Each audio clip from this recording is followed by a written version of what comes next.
Hello दोस्तों, नमस्ते, प्रणाम। किशन बानी लो आप लोग। हम तो आशा करते नहीं आप लोग बहुत अच्छा खोल रहे। आज हम आप लोग के एगो बहुत ही चुटकुल्ला सा मजेदार झूमर गीत सुना दें। तो आप लोग के कैसे लगे कमेंट करो लोग। हमारे चैनल पे नए हो खब लो तो प्लीज़ चैनल के सब्सक्राइब करो लो, वीडियो के पूरा देखो लो, आई लो गीत सुनी लो। अगर पसंद आई तो लाइक करो लो। बिना गुण के में हरिया पाले पड़ी, बिना गुण के में हरिया पाले पड़ी, पाले पड़ी हो पाले पड़ी, बिना गुण के में हरिया पाले पड़ी। चाना भी घर में केरैयो भी घर में, चाना भी घर में केरैयो भी घर में, सरिसो लेके बुझावे चली, बिना गुण के में हरिया पाले पड़ी, बिना गुण के में हरिया पाले पड़ी।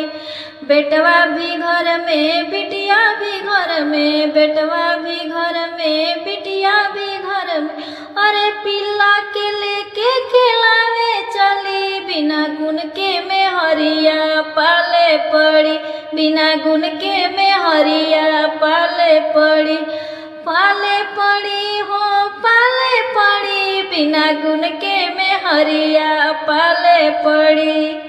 बढ़िया।